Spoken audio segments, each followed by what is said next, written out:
ഏറ്റവും പുതിയ ഒരു വാർത്ത വരുന്നത് 4 പേരെ ജീവനോടെ തന്നെ കണ്ടെത്തി എന്നുള്ള ഏറ്റവും ആശ്വാസകരമായ സന്തോഷിപ്പിക്കുന്ന ഒരു വാർത്ത കൂടി ഈ സമയത്ത് നമുക്ക് പ്രേക്ഷകരിലേക്ക് നൽകാൻ കഴിയുന്നുണ്ട്.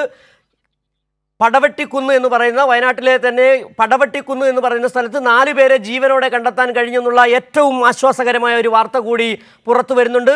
അപ്പോൾ പ്രതീക്ഷയുടെ ചില കിരണങ്ങൾ ഇനിയും വളരെ അതിദൂരം നടക്കുന്ന ഈ രക്ഷാപ്രവർത്തനത്തിലൂടെ ഇനിയും ചില ജീവൻ്റെ സ്പന്ദനങ്ങൾ കണ്ടെത്താൻ കഴിയും.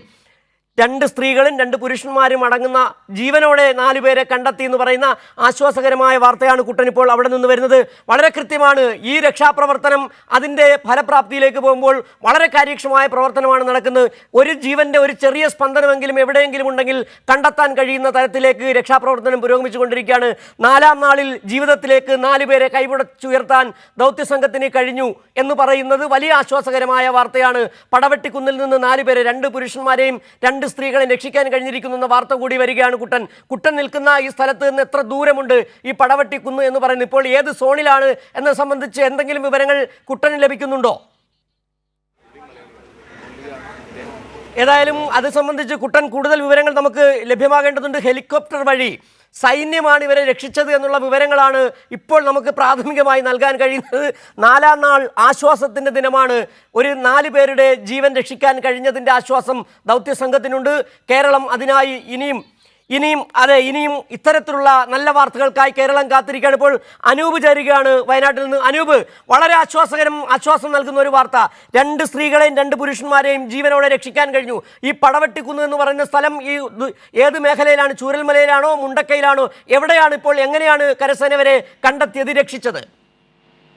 ഇന്ന് രക്ഷാപ്രവർത്തകർ ഈ ഭാഗങ്ങളിൽ, ചൂരൽമലയോട് ചേർന്ന ഭാഗങ്ങളിൽ കൂടുതൽ പേർ കുടുങ്ങിക്കിടക്കാമെന്നുണ്ടാവാനുള്ള സാധ്യത കണക്കിലെടുത്ത് ആ മേഖലയിൽ തിരച്ചിൽ നടത്തിയിരുന്നു. ആ തിരച്ചിലാണ് ഇപ്പോൾ 4 പേർ അവിടെ ഈ ഉരുൾപൊട്ടൽ മേഖലയിൽ നിന്ന് ഓടി രക്ഷപ്പെട്ടെത്തിയവരാണ് ഇവർ എന്നാണ് നമുക്ക് ലഭിക്കുന്ന വിവരം. അവർ ആ സ്ഥലത്ത് പടവെട്ടിക്കുന്ന് റോഡ് മാർഗമൊക്കെ എത്തിപ്പെടാവുന്ന സ്ഥലമാണ്. വെള്ളം കയറാത്തൊരു മേഖലയാണ്, ഉരുൾപൊട്ടൽ ബാധിക്കാത്തൊരു മേഖലയാണ്. അവിടേക്ക് ഓടിക്കയറി എത്തി എന്നാണ് നമുക്ക് മനസ്സിലാക്കാൻ സാധിക്കുന്നത്. ജീവനോടുകൂടി 4 ദിവസം അവർ ഈ വലിയ ദുഷ്കരമായ സാഹചര്യത്തെ അതിജീവിച്ച് അവിടെ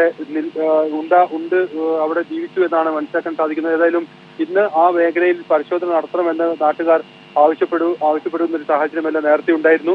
ഏതായാലും അതിന്റെ അടിസ്ഥാനത്തിൽ നടന്ന തെരച്ചിലാണ് ഇപ്പോൾ 4 പേരെ ഈ വിധത്തിൽ കണ്ടെത്തിയിരിക്കുന്നത്. 2 സ്ത്രീകളും 2 പുരുഷന്മാരുമാണ് എന്നാണ് നമുക്ക് ലഭിക്കുന്ന വിവരം. അല്പസമയത്തിനകം അവരെ എയർലിഫ്റ്റ് ചെയ്ത് താഴേക്ക്. അനൂപ്, അത് തന്നെയാണ് ഈ പടവെട്ടിക്കുന്ന് എന്ന് പറയുന്ന സ്ഥലത്ത് അനൂപ് പറയുന്നത് മനസ്സിലായത്. ഉരുൾപൊട്ടലിൽ അവർ ആ കുത്തൊഴുക്കിൽ പെട്ടില്ല. ഉരുൾപൊട്ടൽ ഉണ്ടായ സമയത്തിന് രക്ഷപ്പെടാൻ പടവെട്ടിക്കുന്നിലേക്ക് പോയി. അങ്ങനെയാണ് അവർക്ക് ജീവൻ രക്ഷിക്കാനായത്. അങ്ങനെയല്ലേ മനസ്സിലാക്കാൻ കഴിയുന്നത് നമുക്ക്? ആ ഒരു സാഹചര്യമാണ് ഉണ്ടായത്.